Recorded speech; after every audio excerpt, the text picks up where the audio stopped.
One of the first things every first responder have is they have character. They have the personality that makes them want to go out and help other people. And without that character, they can't function out there. If you just don't have the heart for it and the internal drive and motivation to be a first responder, you're not going to be successful here.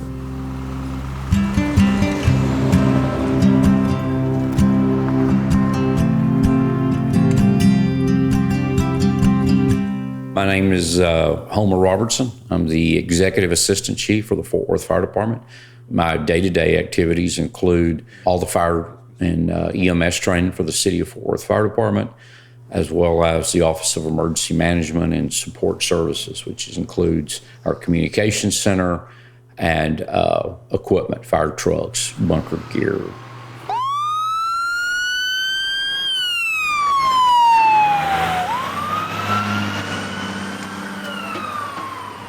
Everybody cannot become a firefighter for the simple reason is that everybody can't be a professional quarterback. There are just people who don't fit in this profession, either because of their physical capabilities or because of their mental capabilities. We have to be mentally tough, resilient, being able to face the challenges that are put in front of us. So no, not everyone can do it. 1,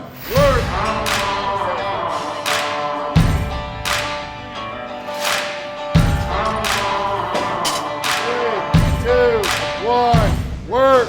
So we want to challenge them every day, physically and mentally, to make them ready for the challenges that they have ahead of them. 3, 2, 1, time, 10 seconds of rest.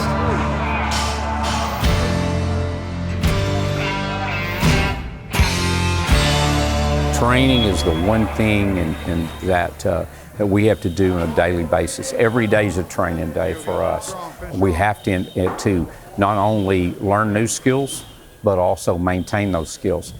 The farther you are away from that, the more that you don't retain that skill. So we have to work with our SCBAs, with our tools, using techniques to do searches or extrication.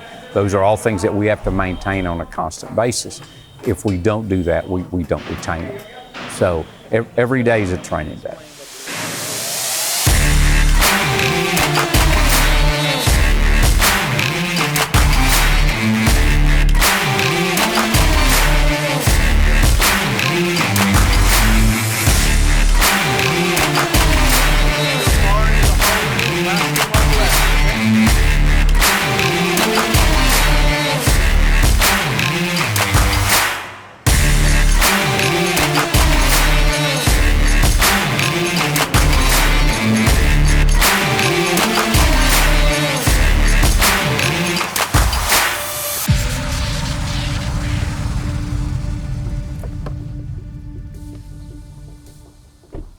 This is the Granbury Volunteer Fire Department's 100th year commemorative statue. So 100 years of service. So what we did was, Granbury Fire Department was started in 1907, and in 2007 we erected this memorial. And it lists all the people who had served in the fire department for those first 100 years. It was my involvement with it, my father's involvement, my family's involvement with this fire department that helped me get to where I'm at now in my professional career. We were volunteers. We were just giving back to the community. But as we now it allowed me to have a life, but based on the fire service, coming back from the fire service. I like to think here's my father's name, Lynn Robertson, and it's very moving to me to think that his name is here, and that we can that other people, maybe other kin, and my son can come here and say, well, that's my grandfather. It's my grandfather's name on this memorial right here, and hopefully this will be here for forever.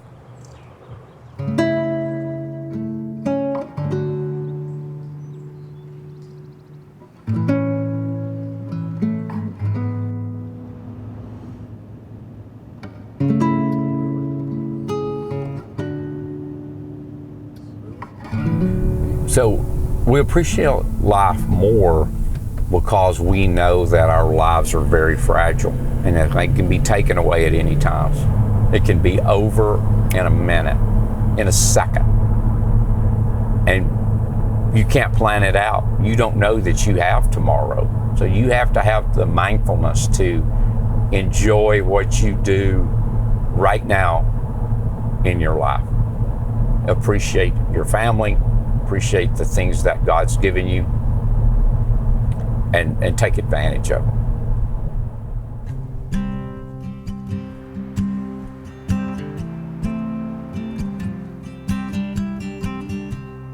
My family's still more important than a job. Without them, I'm not a good employee. I'm a better firefighter because of my family. They support me and nurture the things that I do. Again, you have to have those kind of relationships, especially in a stressful environment like we work in. It's important that you have a support mechanism, a system in place, and they're part of my system.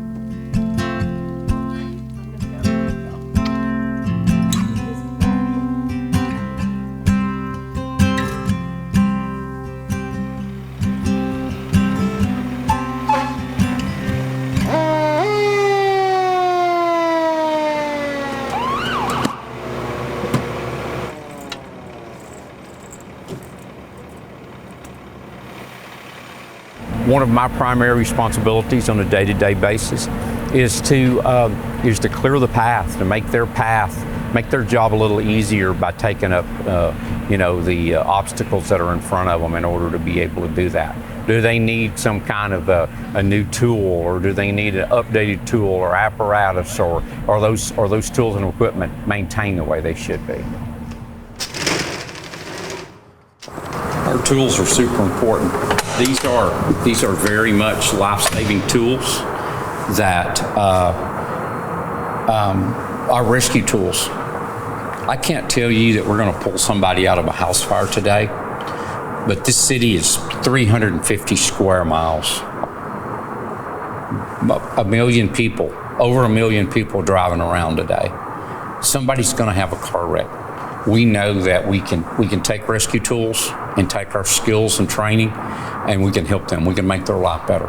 We can extricate them quicker, get them to the hospital where they can really get life-saving care. So this truck is literally a rolling toolbox. It's a toolbox.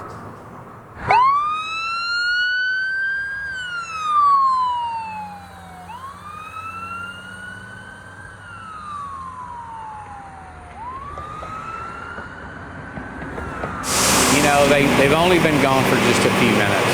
So I'm going to tell you that more than likely, but just the stress of doing that 15 times a day, the traffic and having to deal with people who are emotionally not in their best, in their best frame of mind, that wears on our first responders. They're encountering people who are absolutely having their worst day of their life. And we're really there to help them try to resolve that. So we take on some of that pain every time we go on one of these calls.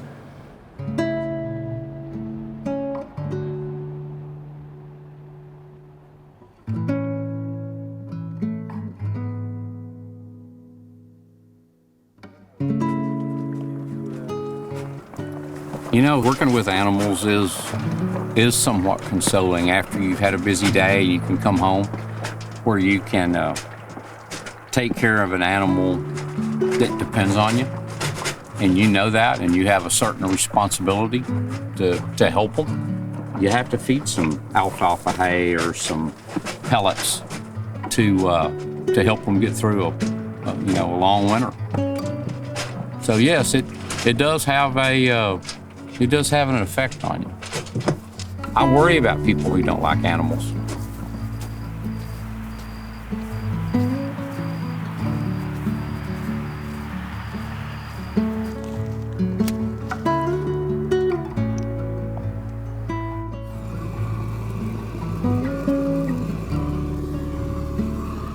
I have an old 1800s chuck wagon, and I like to cook, and so I use that as something to vent and escape the strains of day-to-day fire department life.